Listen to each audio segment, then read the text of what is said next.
Gara-gara membuatkan kopi kemanisan, suamiku membentakku dan membanting gelas di depanku. Dia berteriak, "Kopi apa ini? Bikinin kopi aja gak bisa, dasar istri beban." Dia tidak tahu bahwa aku sebenarnya siapa. Ku buat dia malu dan rendah diri di depanku.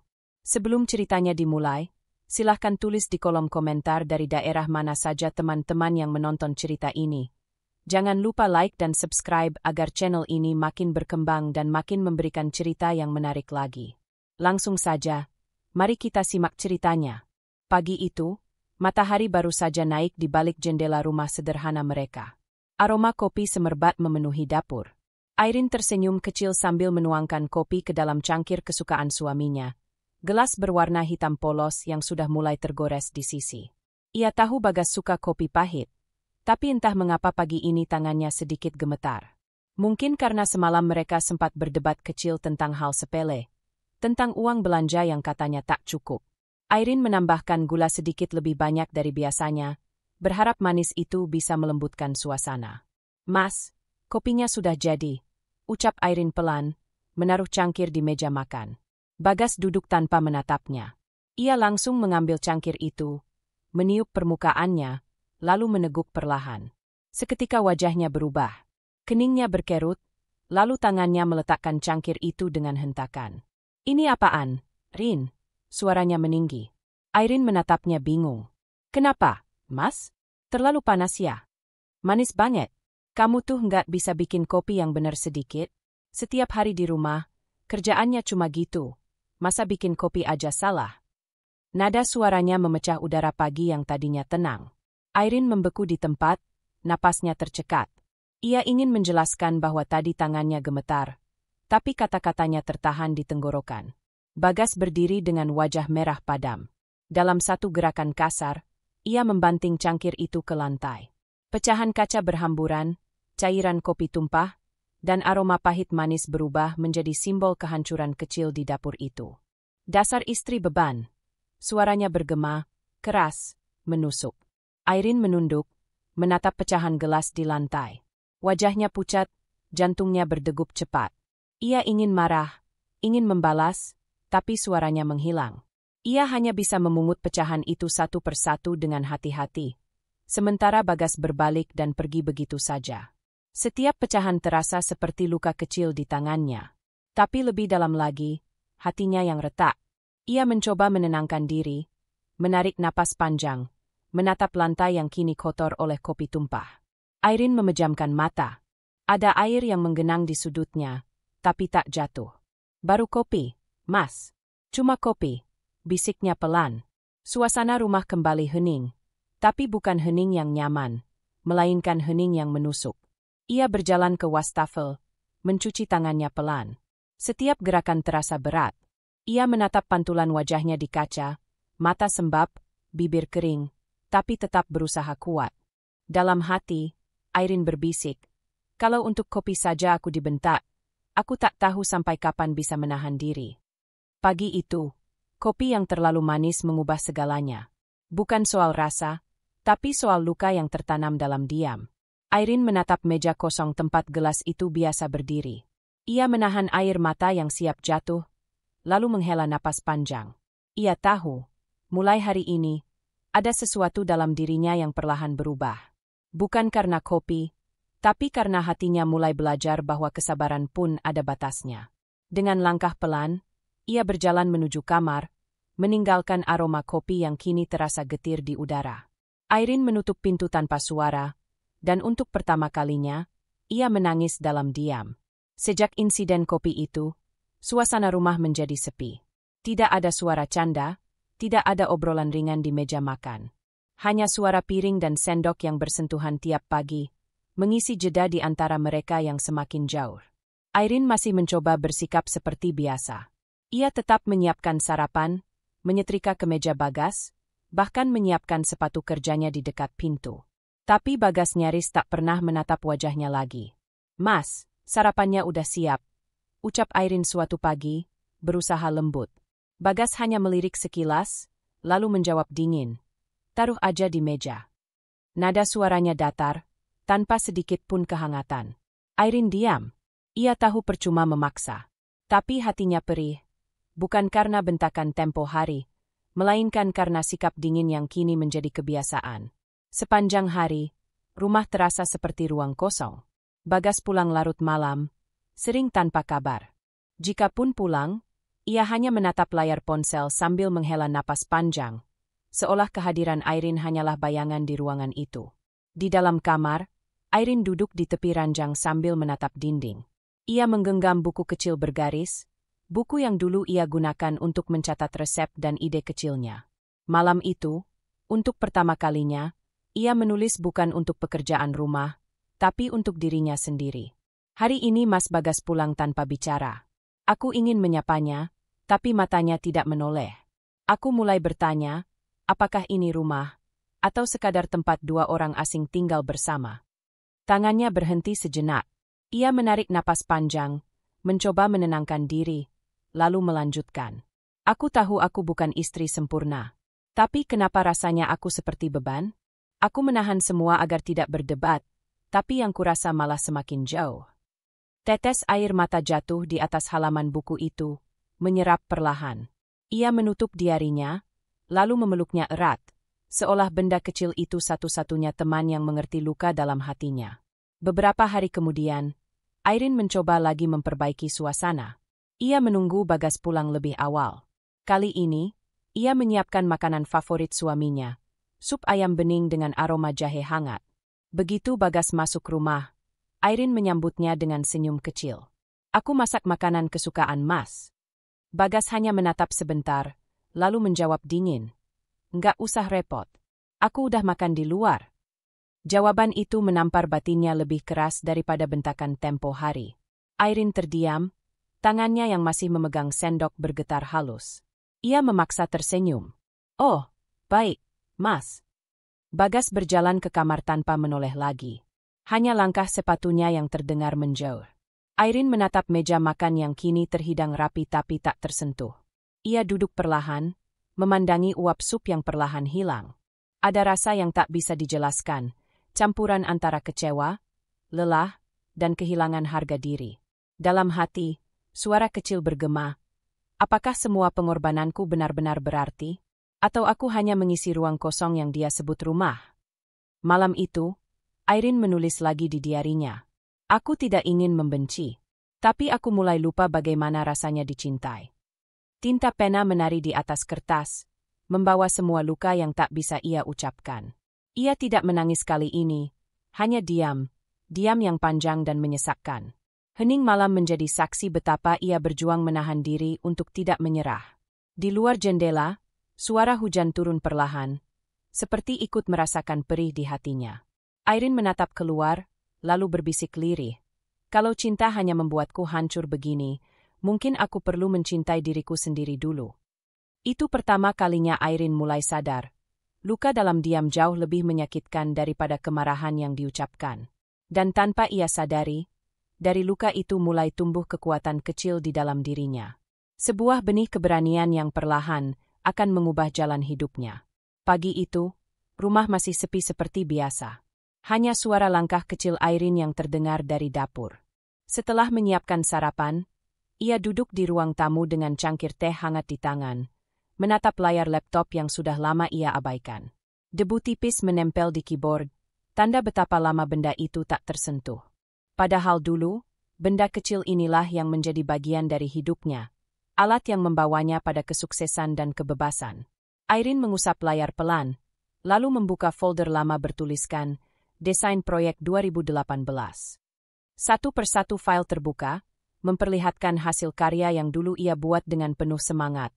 Desain logo perusahaan, layout majalah digital, hingga konsep visual kampanye sebuah merek ternama. Senyumnya muncul tipis. Aku dulu bisa sejauh ini, gumamnya pelan. Dulu, Airin bekerja di sebuah agensi desain besar di Jakarta. Ia bukan sekadar karyawan biasa. Ia sering dipercaya memimpin proyek kreatif. Keahliannya dalam memadukan warna dan detail membuat banyak klien terkesan. Bahkan, ia sempat mendapat penghargaan, desainer muda inspiratif, dari salah satu media kreatif. Namun semua itu berhenti ketika ia memutuskan menikah dengan Bagas. Saat itu, Bagas meminta agar Airin fokus menjadi istri dan tidak sibuk dengan pekerjaan. Aku pengin kamu di rumah aja, Rin. Aku bisa kok tanggung jawab untuk kita. Begitu katanya dulu. Airin percaya. Ia pikir cinta akan cukup. Ia pikir pengorbanannya akan berharga. Tapi kini, setelah bertahun-tahun meninggalkan dunia yang ia cintai, ia merasa bagian dari dirinya ikut terkubur. Tangannya menyentuh pena di samping laptop. Ia membuka buku kecil, diari yang selama ini menampung semua keluh kesahnya. Tapi kali ini bukan untuk menulis kesedihan. Ia menulis sesuatu yang berbeda. Aku rindu berkarya. Rindu rasanya mengerjakan sesuatu yang membuat mataku berbinar. Aku masih bisa. Aku masih punya kemampuan itu. Pikiran Airin melayang pada kenangan masa lalunya. Ia teringat saat lembur di kantor bersama rekan-rekan satu tim. Tawa yang tulus, semangat untuk menyelesaikan proyek. Ia masih ingat bagaimana ia menuntun tim kecilnya melewati tenggat waktu dengan kreativitas dan empati. Rin, kamu tuh inspirasi banget buat tim. Ucap Dimas, sahabat kerja sekaligus rekan satu proyek yang paling dekat dengannya waktu itu. Kalimat itu masih ia ingat jelas, bukan karena pujian, tapi karena itu terakhir kalinya seseorang benar-benar menghargai kemampuannya. Kini, yang tersisa hanya keheningan dan rasa kehilangan jati diri. Tapi di balik diamnya, ada sesuatu yang mulai menyala lagi. Airin menatap layar laptop dan membuka aplikasi desain yang dulu sangat ia kuasai. Tangan yang sempat kaku mulai kembali menari di atas keyboard. Warna-warna, bentuk, dan ide mengalir pelan seperti air yang menemukan jalannya lagi. Setiap klik terasa seperti menghidupkan kembali bagian dari dirinya yang lama tertidur. Ia tidak bekerja untuk siapapun kali ini, hanya untuk dirinya sendiri. Waktu berjalan tanpa ia sadari. Sore menjelang, matahari menembus jendela dan memantulkan cahaya lembut ke wajahnya. Untuk pertama kalinya dalam waktu lama, Airin tersenyum bukan karena ingin terlihat kuat, tapi karena ia benar-benar merasa hidup. Ia menatap hasil desain sederhana di layar, bukan karya besar, tapi cukup untuk membangkitkan semangatnya. Tidak ada yang benar-benar hilang, bisiknya, hanya tertunda untuk ditemukan lagi. Sebelum menutup laptop, ia menulis satu kalimat di pojok catatan digitalnya. Kalimat yang menjadi tekad baru di hidupnya. Suatu saat aku akan berdiri lagi. Dan kali ini, bukan untuk siapapun, melainkan untuk dirinya sendiri. Sabtu pagi yang seharusnya tenang berubah menjadi panggung kecil yang memalukan bagi Airin. Ia sedang menyapu halaman depan rumah ketika Bagas pulang dari warung. Di tangannya ada kantong plastik berisi beberapa sayur dan bahan dapur. Lain kali kalau belanja, jangan suruh aku beli ini itu. Lihat nih, sambelnya tumpah semua. Seru Bagas tiba-tiba dengan nada tinggi, begitu ia sampai di depan pagar. Airin menoleh, kaget. Loh, aku cuma minta tolong beli cabai sama tempe, Mas. Itu pun karena kamu tadi bilang sekalian mau ke warung. Tapi kamu itu nggak bisa mikir ya? Tas plastiknya bolong. Ini semua tumpah ke motor. Jadi malu aku di jalan. Katanya keras, suaranya cukup nyaring untuk menarik perhatian tetangga yang sedang menyiram tanaman. Bu Mirna, tetangga sebelah, berhenti sejenak dan menatap ke arah mereka. Wajah Airin memerah, bukan karena marah, tapi malu. Ia berusaha tersenyum agar suasana tak makin tegang. Maaf, Mas. Aku nggak tahu kalau plastiknya bolong, ucap Airin pelan. Bagas mengangkat tangannya, memperlihatkan plastik yang robek. Udah dibilang dari dulu, kamu tuh nggak teliti. Urusan kecil aja bisa bikin repot. Suasana di depan rumah itu seperti membeku. Angin membawa bisik-bisik pelan dari arah pagar tetangga. Airin menunduk, menatap tanah, sementara jantungnya berdetak kencang. Ia menahan diri sekuat tenaga agar tak meneteskan air mata di depan orang lain.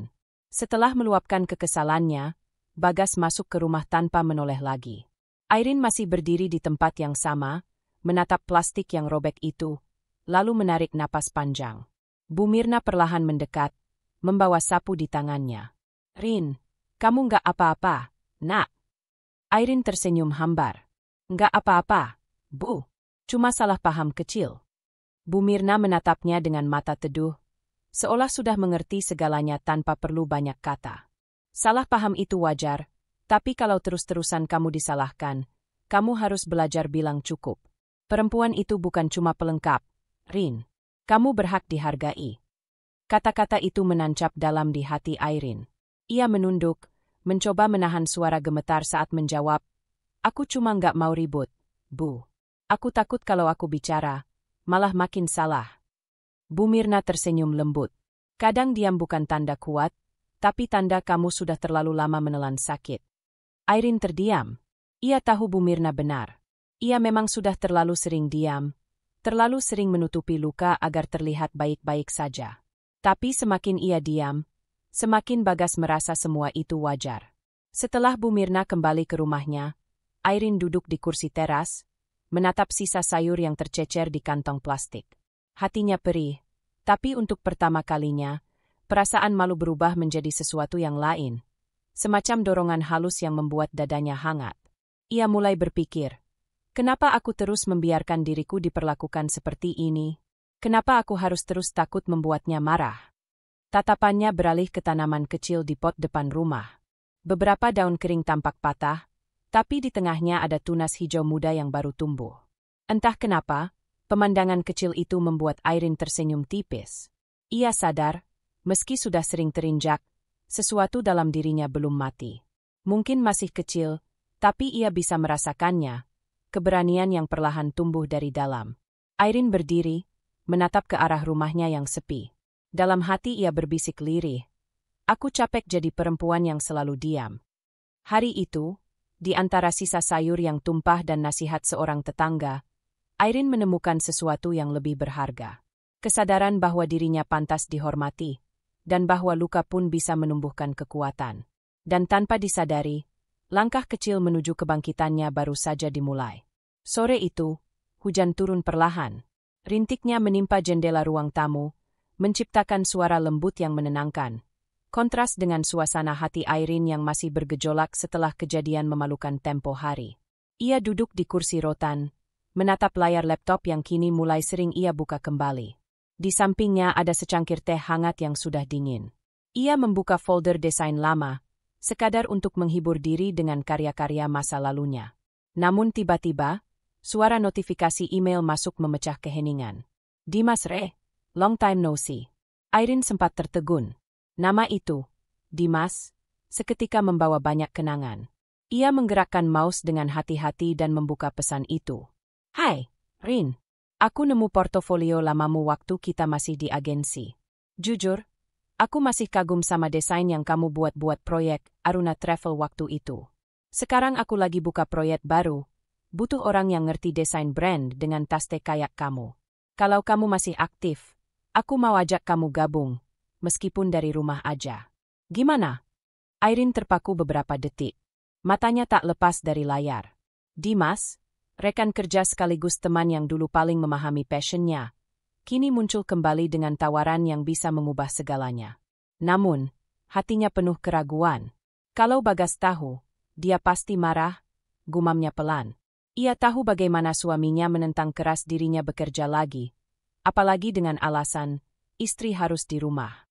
Tapi bersamaan dengan rasa takut, ada sesuatu yang lain dalam dirinya, getaran halus, seperti semangat lama yang mulai bangun dari tidur panjang.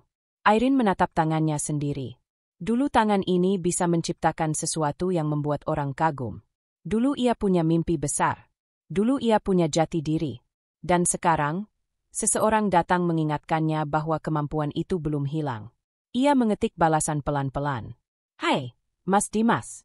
Makasih udah ingat. Aku udah lama nggak ngedesain. Tapi mungkin aku bisa bantu sedikit-sedikit." "Proyeknya tentang apa?" "Ya."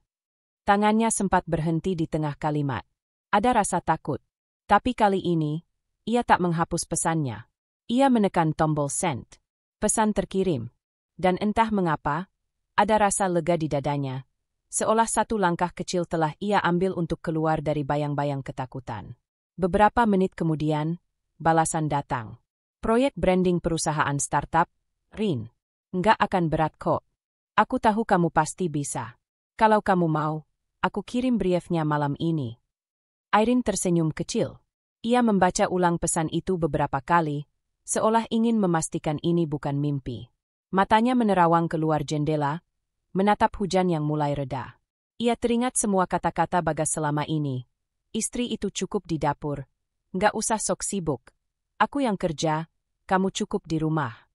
Setiap kalimat itu dulu menekan jiwanya. Tapi kini, untuk pertama kalinya, ia merasa tidak ingin tunduk lagi pada ketakutan itu. Ia menutup laptop, tapi bukan untuk menyerah. Kali ini, ia menutupnya dengan senyum penuh makna.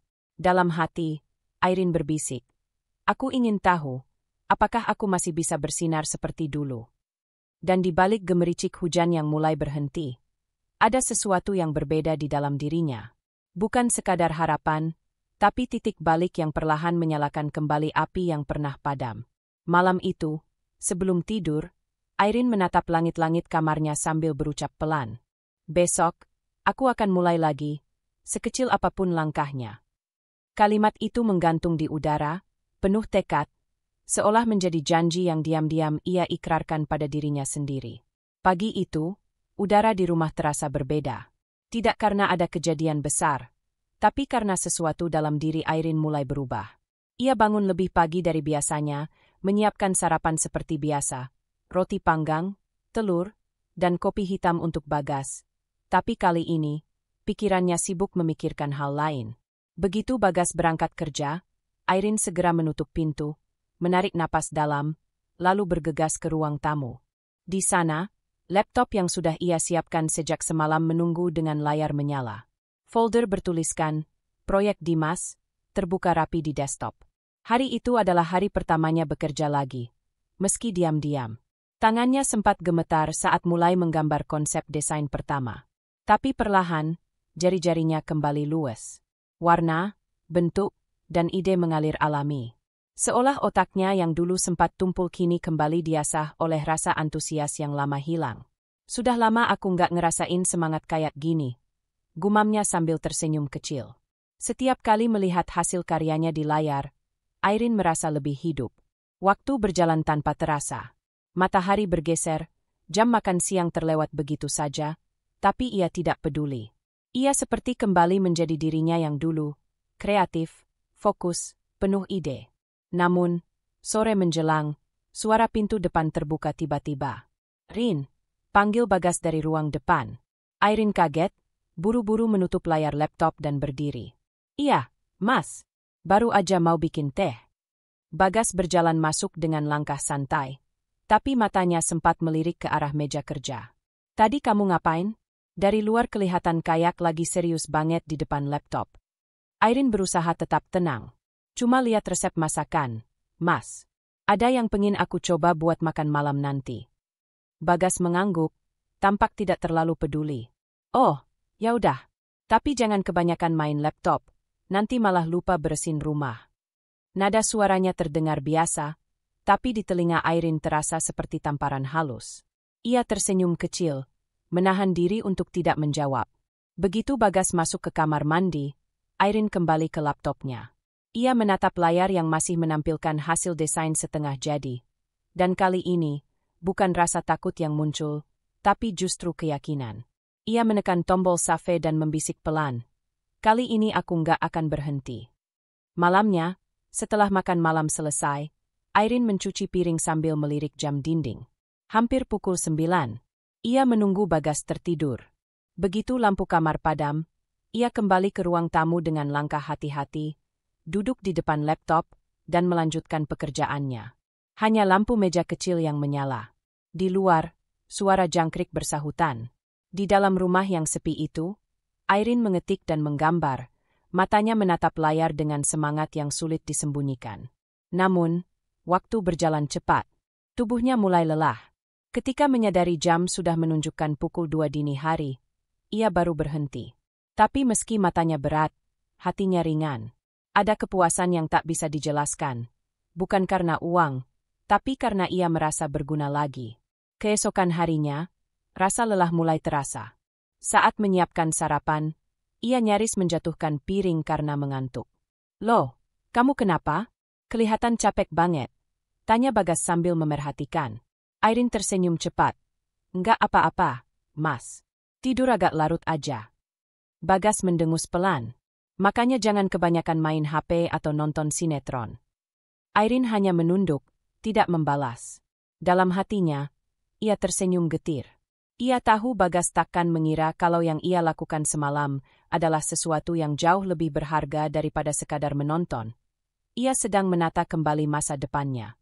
Hari-hari berikutnya, Irene mulai punya ritme baru. Pagi untuk rumah, siang untuk desain, malam untuk menyelesaikan revisi. Tubuhnya lelah, tapi jiwanya terasa lebih hidup dari sebelumnya. Kadang, ia nyaris ketahuan. Suatu sore, Bagas pulang lebih cepat dan hampir masuk ke ruang tamu saat ia sedang video call dengan Dimas untuk membahas konsep. Untung saja ia cepat menutup laptop dan berpura-pura sedang membersihkan meja. Malam itu, setelah semua pekerjaan selesai, Irene duduk di balkon rumah kecil mereka. Udara dingin menerpa wajahnya, tapi senyum kecil mengembang di bibirnya. "Capek, tapi aku bahagia," bisiknya. Dan di balik kelelahan yang ia sembunyikan, ada nyala baru dalam dirinya. Semangat kecil yang tumbuh setiap kali ia membuktikan bahwa dirinya masih mampu. Di bawah langit malam yang sunyi, Irene bertekad dalam hati. "Aku akan terus berjalan, meski harus diam-diam." Langkah kecil itu memang sederhana, tapi bagi Irene, itu adalah awal dari perubahan besar yang mulai bergerak tanpa suara. Pagi itu, matahari baru saja menembus jendela ruang tamu ketika notifikasi pesan berbunyi di laptop Irene. Ia baru saja menyalakan perangkatnya setelah Bagas berangkat kerja. Jari-jarinya masih terasa dingin karena mencuci piring, tapi begitu membaca nama pengirim pesan, detak jantungnya langsung meningkat. "Dimas, hasilnya luar biasa, Rin." Irene buru-buru membuka pesannya. "Desain kamu diterima tanpa revisi satupun.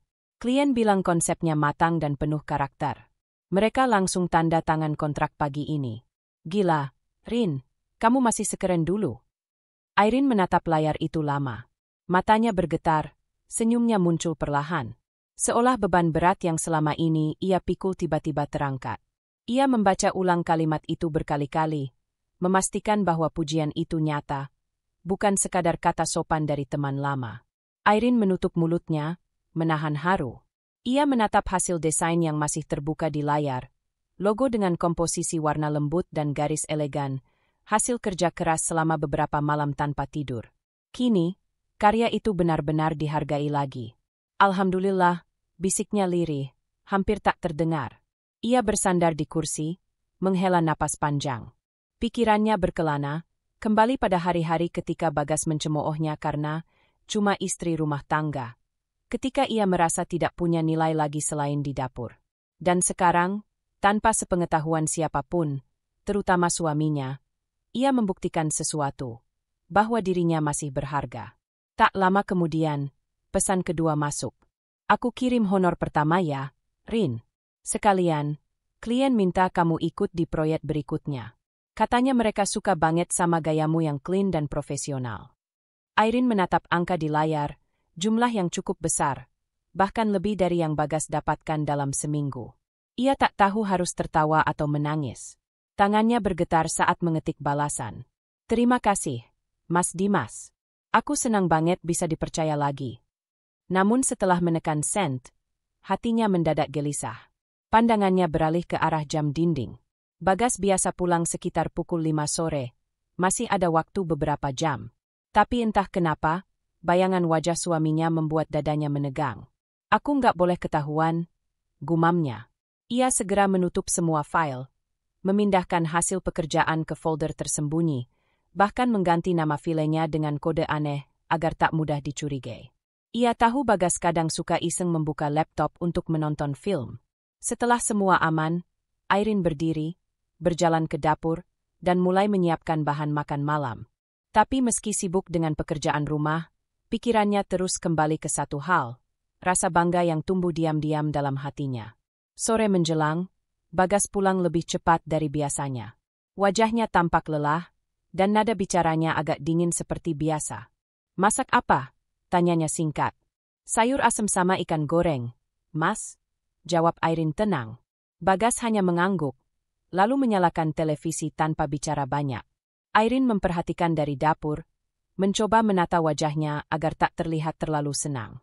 Ia harus menahan diri, seolah hari itu sama saja seperti hari-hari lain. Namun, di balik diamnya, hatinya bergetar hebat. Ia ingin berteriak bahagia, Ingin bercerita bahwa hasil kerjanya dipuji banyak orang. Ingin menunjukkan bahwa dirinya bukan istri beban seperti yang Bagas ucapkan dulu. Tapi ia tahu belum waktunya. Malamnya, setelah Bagas tidur, Airin kembali menyalakan laptop. Ia membuka kembali pesan dari Dimas dan membaca kalimat pujian itu sekali lagi. Entah kenapa, membaca ulang membuatnya tersenyum setiap kali. Di layar, folder, proyek Dimas, kini bertambah satu file baru. Info_paid, PDF. Ia menatapnya dengan rasa bangga yang halus. Bukan sombong, tapi sebagai bukti bahwa dirinya masih punya kemampuan, masih bisa berdiri di atas kakinya sendiri. Tangannya menyentuh permukaan meja, dingin tapi terasa penuh arti. Kalau aku bisa sejauh ini tanpa ada yang tahu, bisiknya, aku bisa melangkah lebih jauh lagi. Lalu ia mematikan lampu meja, membiarkan senyumnya bertahan dalam gelap. Di rumah yang sunyi itu, Airin menyimpan rahasianya rapat-rapat, rahasia yang menjadi sumber kekuatannya, rahasia yang membuatnya merasa hidup kembali.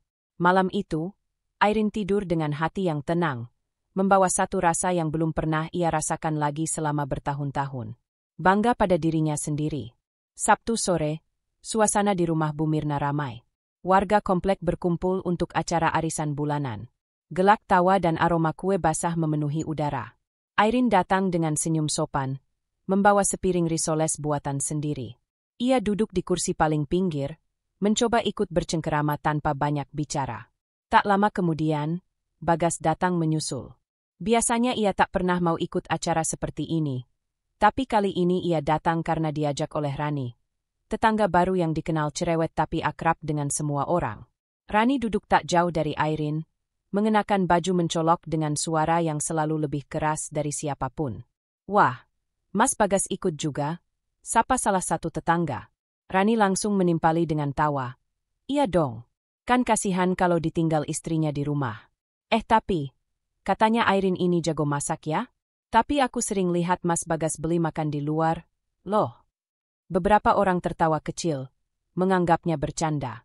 Tapi bagi Airin, setiap tawa itu seperti tusukan halus di dada. Ia hanya menunduk, tetap tersenyum sopan. Bagas, yang biasanya cuek, justru ikut tertawa kecil.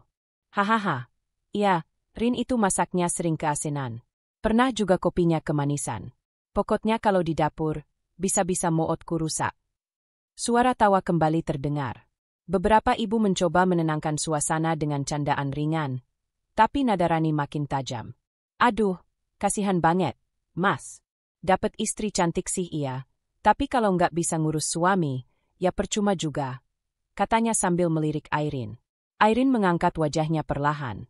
Matanya tenang, tapi ada bayangan luka yang dalam di sana. Ia tersenyum tipis. Namanya juga manusia, Bu. Kadang berhasil, kadang belajar lagi. Jawaban itu terdengar lembut, tapi cukup untuk membuat suasana hening sesaat. Beberapa orang menatap Airin dengan pandangan simpati. Rani hanya menatapnya sambil pura-pura tertawa, sementara Bagas tampak canggung sejenak sebelum kembali bersikap seolah tak terjadi apa-apa. Airin meneguk air mineral di depannya pelan. Ia tak membalas ejekan itu. Dalam hatinya, ia tahu, tak ada gunanya berdebat dengan orang yang belum tahu siapa dirinya sebenarnya. Ia melihat Bagas berbicara dengan para lelaki di pojok ruangan, tertawa keras seolah bangga menjadi pusat perhatian. Airin hanya duduk diam, memperhatikan dari jauh. Dalam pikirannya, ia merenungi semua yang terjadi, dari kopi yang kemanisan, bentakan, hinaan, hingga ejekan di depan umum hari ini. Semua luka itu perlahan menumpuk, tapi bukannya menghancurkannya, justru membentuk sesuatu yang baru di dalam dirinya. Keteguhan. Saat acara berakhir dan para tamu mulai bubar, Bu Mirna menepuk bahu Airin pelan. "Sabar ya, Rin. Orang yang tenang biasanya yang paling kuat." Airin menatap tetangganya itu dan mengangguk pelan. "Aku sudah terbiasa, Bu. Tapi mungkin sekarang aku mulai capek terus dibilang lemah." Ia berjalan pulang sendirian sore itu. Bagas masih tertahan berbicara dengan Rani dan beberapa tetangga lain. Dari jauh, Airin melihatnya tertawa lepas tanpa sedikit pun menoleh ke arahnya. Langkahnya pelan, tapi matanya menatap lurus ke depan. Hatinya tak lagi sekadar sedih. Kali ini ada sesuatu yang lebih dalam dari itu. tekad yang mulai membara tanpa suara. Sampai di rumah, ia membuka pintu perlahan, meletakkan piring kosong di meja, lalu berdiri di depan cermin. Wajahnya tampak tenang, tapi tatapan matanya berbeda, tajam, hidup, penuh arti. Mereka boleh menertawakanku sekarang, ucapnya pelan pada bayangan di cermin. Tapi suatu hari nanti, mereka akan tahu siapa aku sebenarnya. Dan di balik senyum kecilnya yang lembut, Irene menutup hari itu dengan satu keputusan yang tak terucap. Ia tidak akan lagi membiarkan siapapun, termasuk suaminya sendiri, membuatnya merasa rendah. Pagi yang cerah di komplek kecil itu terasa biasa saja.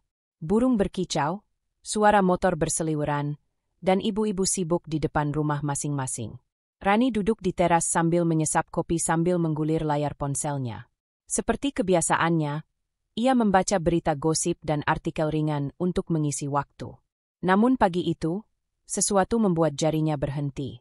Judul besar di layar menarik perhatiannya. Desainer wanita Indonesia yang bangkit dari nol. Irene, sosok di balik branding startup viral. Kening Rani berkerut. Irene? Nama itu familiar.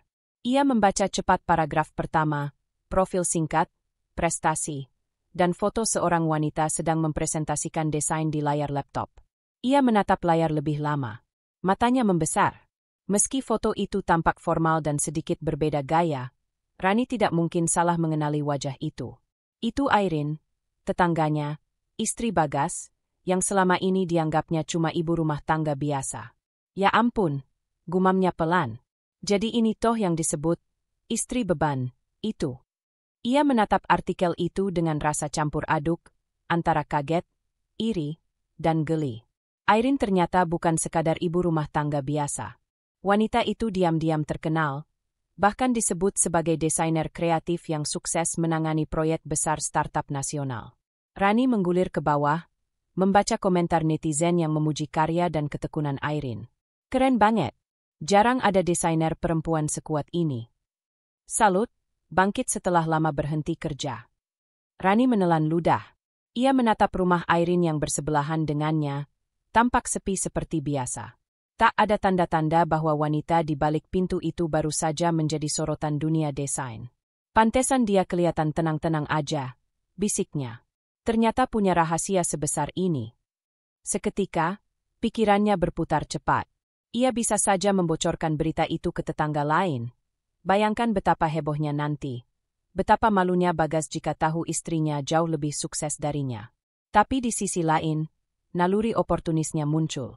Kalau aku bisa dekat sama Irene, siapa tahu aku juga bisa dapat peluang kerjaan dari koneksinya, pikir Rani sambil menyunggingkan senyum kecil. Ia menyimpan tautan artikel itu, lalu pura-pura tak tahu apa-apa. Hari itu, saat berpapasan dengan Irene di depan rumah, Rani masih bersikap biasa. Pagi, Rin. Wah, makin sibuk ya sekarang, katanya sambil tersenyum lebar. Irene menatapnya bingung. Enggak juga, Bu. Biasa aja kok. Rani tertawa pelan. Hehe, ya udah. Semangat ya, Rin. Kadang ibu rumah tangga juga sibuknya luar biasa. Nada suaranya terdengar ringan, tapi pandangan matanya tajam penuh arti. Irene hanya membalas dengan senyum sopan. Ia tidak tahu bahwa di balik senyum ramah itu, Rani menyimpan rahasia besar yang bisa mengubah segalanya. Malamnya, Rani kembali membaca artikel itu. Ia memperhatikan detail yang tertulis, termasuk nama startup yang disebut, logo yang kini banyak dipakai di media sosial, dan bahkan cuplikan wawancara singkat dengan Irene, sang desainer berkelas. Wah, kalau ini beneran viral, cepat atau lambat pasti banyak yang tahu. Gumamnya sambil menatap layar dengan mata berbinar licik. Ia mengetik pesan cepat kepada temannya di grup arisan. Kalian tahu nggak? Aku nemu artikel keren banget. Desainer cantik. Namanya mirip banget sama Irene tetangga kita. Hehe. Tapi sebelum menekan kirim, ia menghapusnya. Belum sekarang, katanya pelan. Lebih baik aku simpan dulu rahasianya. Siapa tahu bisa aku manfaatin nanti.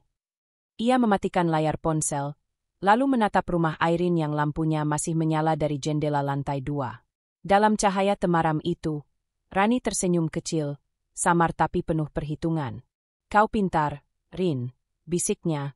Tapi aku juga nggak kalah pintar. Sementara itu, di rumah sebelah, Irene masih sibuk menatap desain barunya tanpa menyadari bahwa seseorang sudah memegang kunci rahasia hidupnya. Dan malam itu, suasana komplek yang tenang menyimpan satu ketegangan halus, tanda bahwa rahasia Irene perlahan mulai bergeser dari aman menjadi rapuh. Sebentar lagi, kebenaran akan terungkap, dan tak akan bisa disembunyikan lagi. Pagi itu terasa berbeda di rumah Irene. Ia duduk di depan laptop, wajahnya tenang namun jantungnya berdebar cepat. Di layar, sebuah undangan resmi terpampang jelas. Webinar nasional, kreativitas digital bersama desainer inspiratif, Irene Pramesti. Acara besar yang digelar oleh perusahaan ternama itu akan dihadiri ratusan peserta dari berbagai kota. Dimas, sahabat lamanya sekaligus rekan proyek, menghubunginya semalam. Irene, pihak panitia ingin kamu jadi pembicara utama. Mereka terinspirasi dari karya kamu. Irene sempat ragu. Ia bukan tipe yang suka tampil. Tapi ada dorongan kuat dalam dirinya, sebuah panggilan untuk berdiri di atas kakinya sendiri, bukan lagi dalam bayang-bayang siapapun. Kini, di ruang kerjanya yang sederhana, Irene menyiapkan bahan presentasi. Suara langkah Bagas terdengar dari ruang tamu. Ia baru saja menyalakan televisi sambil menyeruput kopi. Kali ini ia buat sendiri, sejak insiden beberapa waktu lalu. Di layar TV, sebuah iklan promo acara muncul. Seorang pembawa berita membacakan dengan semangat. Jangan lewatkan. Malam ini, dalam acara webinar nasional kreativitas digital, akan hadir desainer muda yang menginspirasi, Irene Pramesti. Namanya kini dikenal di kalangan industri desain sebagai simbol kebangkitan wanita Indonesia. Bagas spontan menoleh ke layar. Alisnya bertaut. Irene Pramesti? Nama itu terdengar terlalu familiar. Tapi mungkin hanya kebetulan. Pikirnya cepat. Ah, banyak orang namanya Irene juga. Gumamnya sambil mengangkat gelas. Namun matanya tak bisa lepas dari wajah yang muncul beberapa detik kemudian di layar. Wanita berwajah lembut dengan senyum yakin. Wajah yang sangat ia kenal. Gelas di tangannya hampir terlepas. Ia menatap layar dengan tatapan kaku. Ini, nggak mungkin, desisnya. Tiba-tiba, suaranya serak. Ia menambah volume TV. Reporter melanjutkan. Irene dikenal melalui proyek desain branding startup yang kini viral di berbagai platform digital. Dalam wawancara eksklusif, ia berbagi kisah tentang perjuangan bangkit setelah lama vakum dari dunia kerja. Bagas menegakkan tubuh. Di ruang belakang, suara ketikan laptop terdengar, milik Irene. Ia menatap ke arah dapur dengan ekspresi bingung dan sedikit canggung. Irene duduk di sana, tampak santai, tapi ada ketegangan di ujung matanya. Ia tahu Bagas mendengar. Ia tahu wajahnya barusan muncul di TV. Tapi ia memilih tetap fokus pada layar laptop, seolah tak terjadi apa-apa. Rin, panggil Bagas akhirnya. Irene menoleh pelan. Ya, ini, yang di TV tadi, kamu. Nada suaranya datar tapi nadanya tidak bisa menyembunyikan keterkejutan. Irene menatapnya dengan senyum tenang. Mungkin banyak orang namanya sama, Mas. Bagas diam. Ia mencoba mencari celah dalam ekspresi istrinya. Namun yang ia temukan hanya ketenangan yang tak pernah ia lihat sebelumnya. Ia tidak melanjutkan pertanyaan itu. Tapi pikirannya tak berhenti bekerja. Ia merasa ada sesuatu yang ia abaikan selama ini. Sesuatu yang besar. Malamnya, saat acara berlangsung, Irene duduk di depan laptop dengan kamera menyala. Ia mengenakan pakaian sederhana, tapi rapi dan profesional. Dimas membuka acara dengan kalimat pembuka yang hangat. Mari kita sambut, desainer hebat sekaligus inspirasi bagi banyak wanita, Irene Pramesti. Ratusan peserta memberi tepuk tangan virtual. Nama Irene muncul besar di layar. Bagas, yang duduk di ruang tamu, menatap tayangan itu diam-diam. Ia tidak bergabung ke Zoom, tapi ia menonton lewat siaran ulang di kanal perusahaan. Ia memperhatikan bagaimana istrinya berbicara dengan lancar, menjelaskan konsep desain dan strategi branding dengan bahasa profesional dan percaya diri. Wanita yang selama ini dianggapnya beban, ternyata fasih bicara tentang hal-hal yang bahkan tak pernah ia pahami. Setiap kalimat yang keluar dari bibir Irene seperti tamparan pelan di hatinya sendiri.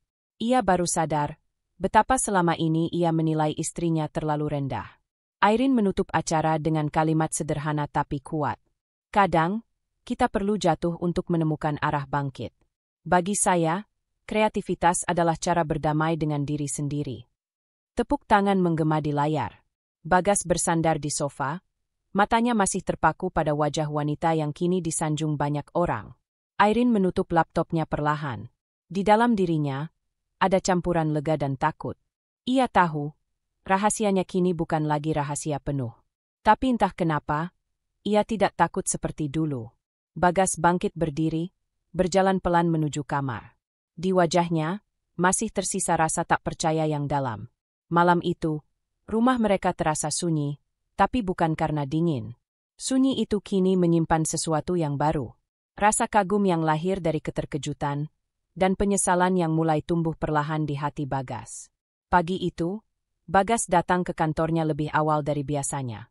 Udara masih lembab, tapi pikirannya sudah penuh oleh satu hal. Nama Irene Pramesti yang kini terus terngiang di kepalanya. Di ruang kerja, beberapa rekan kerjanya sedang berbincang. Ia mendengar mereka memuji sebuah proyek desain baru yang belakangan ini ramai dibicarakan. Gila, desain branding startup Arkana Digital itu keren banget ya. Iya, apalagi logo dan kampanyenya. Katanya yang ngerjain tuh desainer perempuan, Irene Pramesti. Namanya lagi naik banget. Nama itu kembali menampar telinganya. Kali ini lebih keras. Bagas menelan ludah. Arkana Digital. Itu proyek yang beberapa waktu lalu sempat ia kagumi di media sosial.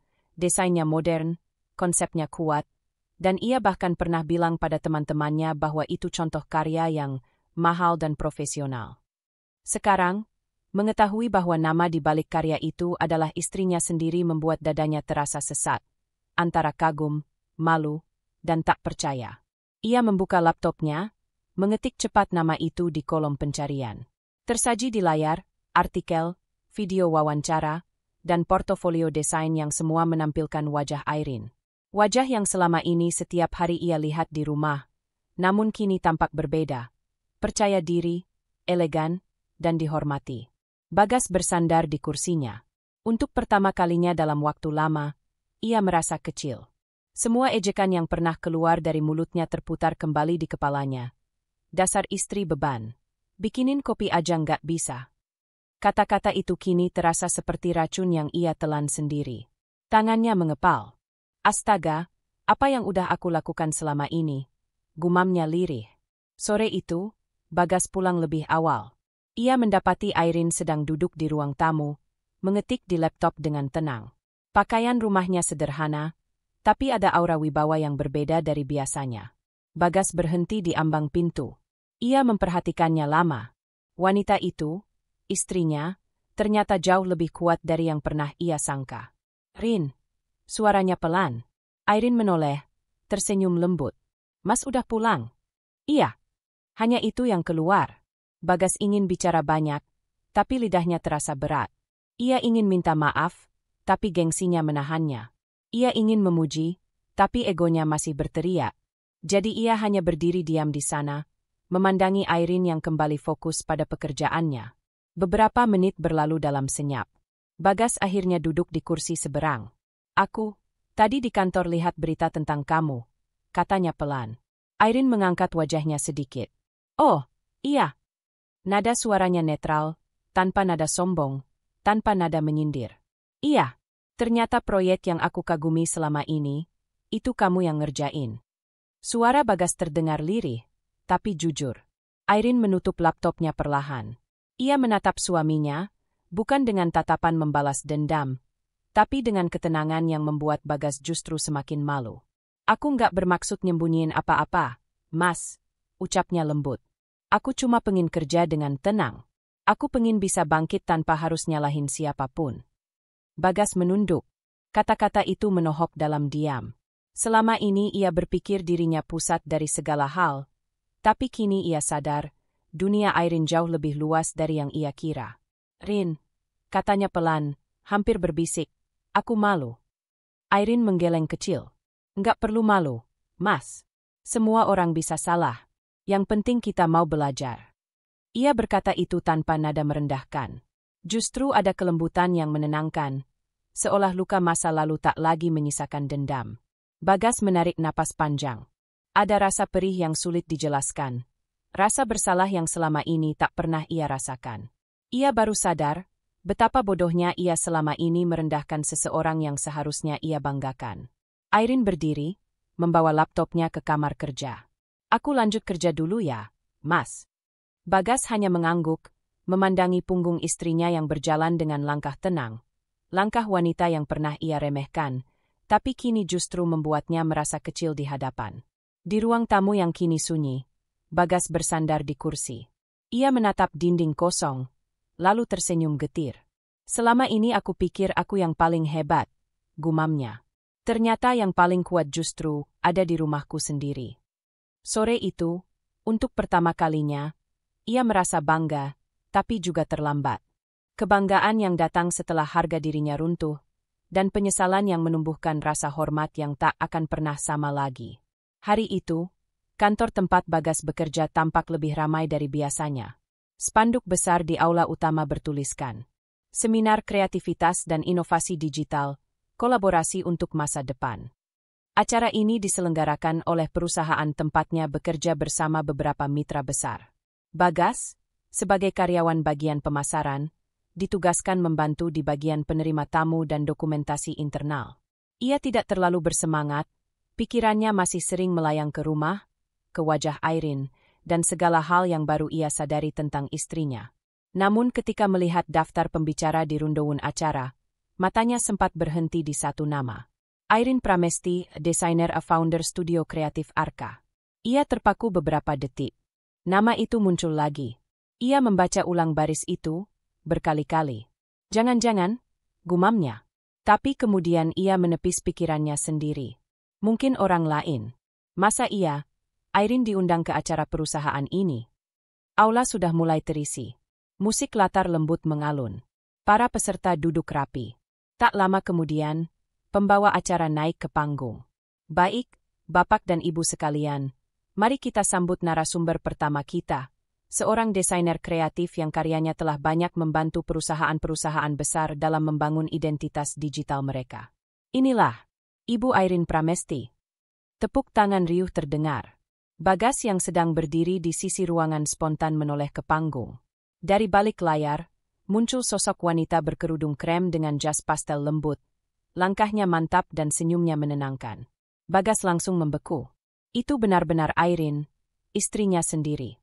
Jantungnya berdetak cepat. Napasnya tercekat. Dunia di sekitarnya terasa melambat. Ia menatap istrinya naik ke panggung, tersenyum sopan kepada MC, lalu menunduk sedikit memberi salam kepada hadirin. Para petinggi perusahaan berdiri memberi tepuk tangan penghormatan. "Terima kasih atas kehadirannya, Bu Airin. Kami sangat terinspirasi dengan karya dan kiprah Ibu di dunia desain kreatif." Airin menjawab dengan suara lembut tapi tegas. "Saya justru berterima kasih karena diberi kesempatan untuk berbagi. Dunia kerja selalu berubah, tapi kreativitas yang jujur akan selalu bertahan." Kata-kata itu menembus dada Bagas. Ia memandangi istrinya dari kejauhan, wanita yang dulu ia bentak karena kopi kemanisan. Kini berdiri di hadapan direktur dan manajer perusahaannya, dihormati dan disanjung. Temannya di sebelah menepuk bahu Bagas sambil berbisik. "Keren banget ya, Rin ini. Desainnya udah dipakai di banyak perusahaan, termasuk kita." "Gua denger dia humble banget, padahal terkenal." Bagas hanya tersenyum kaku. Ia tidak sanggup menjawab. Tenggorokannya kering. Sementara itu, di atas panggung, Airin menjelaskan tentang strategi branding dan pentingnya empati dalam desain. Ia menjawab pertanyaan dengan percaya diri, bahkan sesekali membuat hadirin tertawa kecil dengan humor cerdasnya. Bagas memandangi setiap gerakannya, dari senyum tulus, nada suaranya yang mantap, hingga caranya menatap audiens dengan tenang. Ia baru benar-benar melihat Airin hari itu. Bukan sebagai istri yang di rumah saja, tapi sebagai pribadi yang kuat, berkelas, dan dihormati.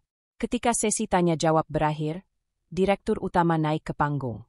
"Kami juga ingin berterima kasih khusus kepada tim internal yang selama ini mengagumi karya Ibu Airin. Salah satunya, Bapak Bagas dari divisi pemasaran." Seketika, semua mata tertuju ke arah Bagas. Ia membeku di tempat. Airin menoleh ke arah kerumunan. Pandangannya bertemu dengan mata Bagas. Sesaat waktu berhenti. Tak ada senyum sinis dari Airin, tak ada tatapan balas dendam. Hanya ketenangan, tatapan seseorang yang sudah selesai dengan luka lamanya. Bagas ingin menghilang. Ia mencoba tersenyum, tapi yang keluar hanya raut canggung dan malu luar biasa. Ia berdiri pelan, memberi salam kecil. "Selamat siang, Bu Airin," ucapnya lirih, hampir tak terdengar di antara tepuk tangan hadirin. Airin menunduk sedikit, sopan, lalu kembali ke tempat duduk pembicara. Selama sisa acara, Bagas tak bisa fokus. Kata-kata direktur, tawa hadirin, dan sorot kamera semuanya kabur. Yang tersisa hanyalah rasa malu yang menusuk dalam. Ia merasa seperti berdiri di bawah sorotan lampu terang, tapi tanpa tempat untuk bersembunyi. Ketika acara usai, ia melihat Airin berbicara santai dengan beberapa petinggi perusahaan. Orang-orang menghormatinya, memuji idenya, bahkan ada yang meminta foto bersama. Bagas hanya bisa menatap dari jauh. Dada sesak, kepala menunduk. Dalam hati ia bergumam lirih. "Selama ini aku menganggapmu kecil, padahal kaulah yang sebenarnya besar." Sore itu, saat semua orang pulang dengan wajah ceria, Bagas berjalan menuju parkiran dengan langkah pelan. Setiap langkahnya terasa berat, bukan karena lelah, tapi karena ia membawa beban yang selama ini ia buat sendiri. Rasa malu yang baru sekarang benar-benar membuka matanya. Malam turun perlahan. Langit di luar jendela tampak gelap, hanya diterangi cahaya lampu jalan yang redup. Di ruang tamu rumah kecil itu, suasana hening. Tak ada suara televisi, tak ada percakapan, hanya detak jam dinding yang terdengar jelas. Bagas duduk di sofa, menunduk dalam diam. Kedua tangannya menggenggam erat lutut, seolah menahan sesuatu yang berat di dadanya. Sudah beberapa hari sejak acara di kantornya, tapi bayangan Airin berdiri di atas panggung masih melekat kuat di pikirannya. Wajah yang dulu sering ia abaikan kini justru membuatnya tak tenang.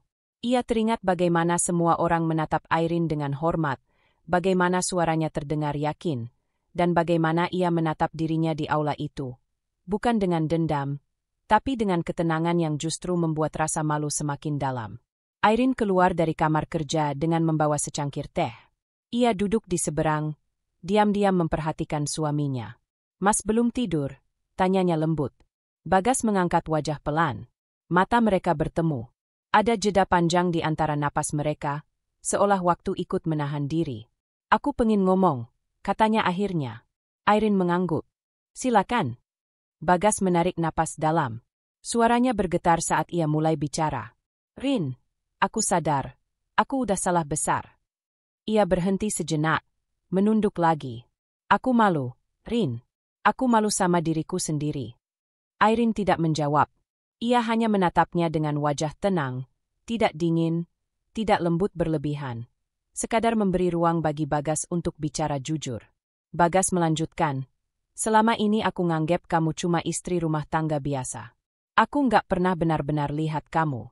Aku sibuk ngerasa lebih penting, lebih hebat, padahal aku bahkan nggak tahu siapa kamu sebenarnya." Suaranya makin serak. "Waktu kamu berdiri di depan banyak orang, aku baru sadar, aku yang selama ini paling kecil." Airin menatapnya, bibirnya terkatup. Ada air hangat yang hampir menetes dari sudut mata, tapi ia tahan. Ia sudah melewati masa sakitnya. Kini yang tersisa hanya ketenangan dari seseorang yang sudah berdamai dengan masa lalu. "Mas Bagas," suaranya pelan tapi tegas. "Aku nggak pernah marah karena Mas nggak tahu siapa aku. Aku cuma sedih karena Mas nggak mau berusaha mengenalku." Kata-kata itu membuat dada Bagas terasa ditusuk halus. Ia menunduk lagi, kali ini lebih dalam. Airin melanjutkan, "Aku nggak pengin ngebalas apapun. Aku udah cukup belajar bahwa marah nggak akan nyembuhin luka.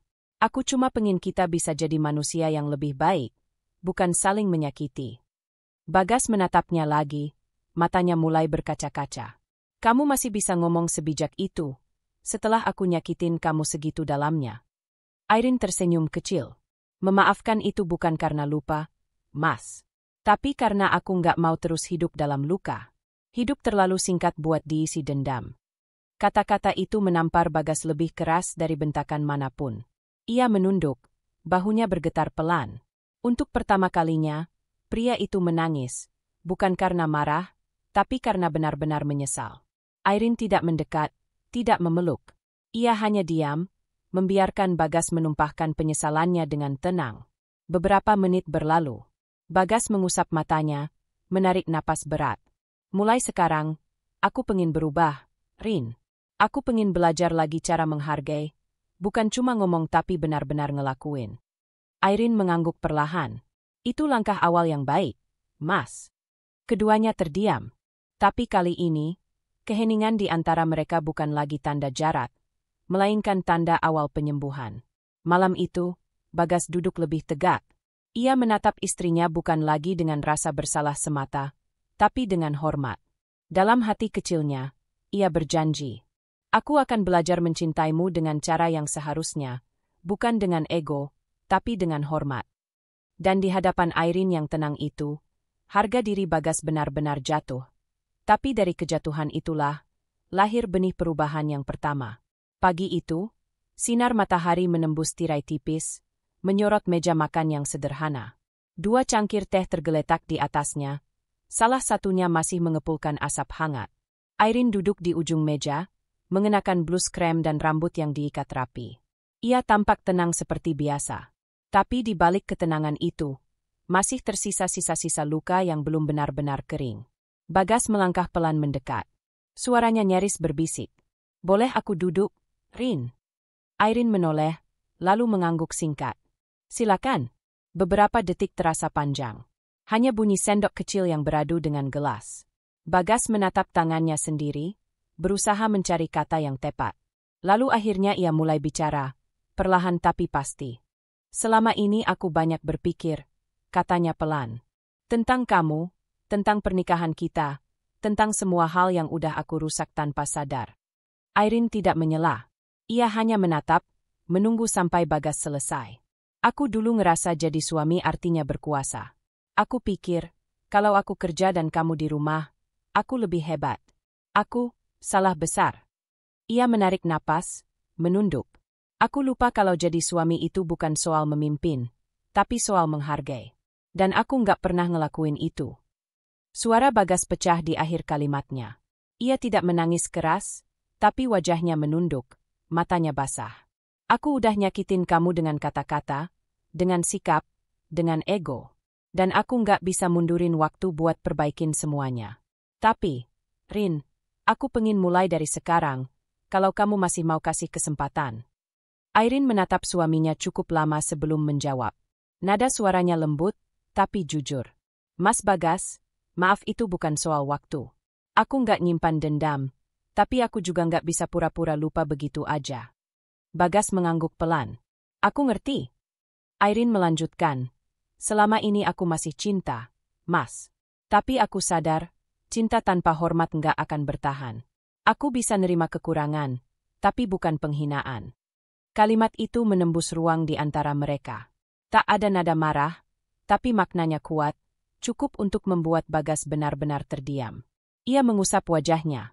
Aku nggak punya alasan, Rin. Yang aku punya cuma penyesalan. Aku sadar, selama ini kamu nggak pernah minta lebih. Kamu cuma pengin dihargai.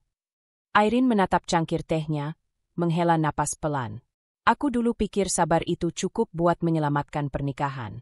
Tapi ternyata, sabar tanpa perubahan cuma bikin hati pelan-pelan mati.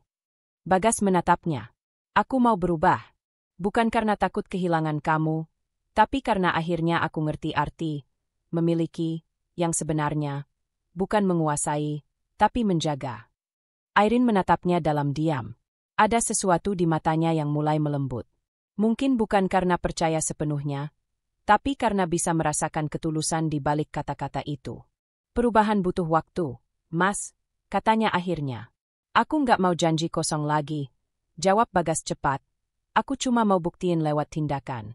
Aku tahu aku nggak pantas minta maaf terus, tapi izinkan aku belajar jadi suami yang kamu pantas dapatkan. Irene menatapnya lama, lalu menyesap teh perlahan. Setelah beberapa detik hening, ia berkata lembut, aku nggak janji bisa langsung lupa semuanya.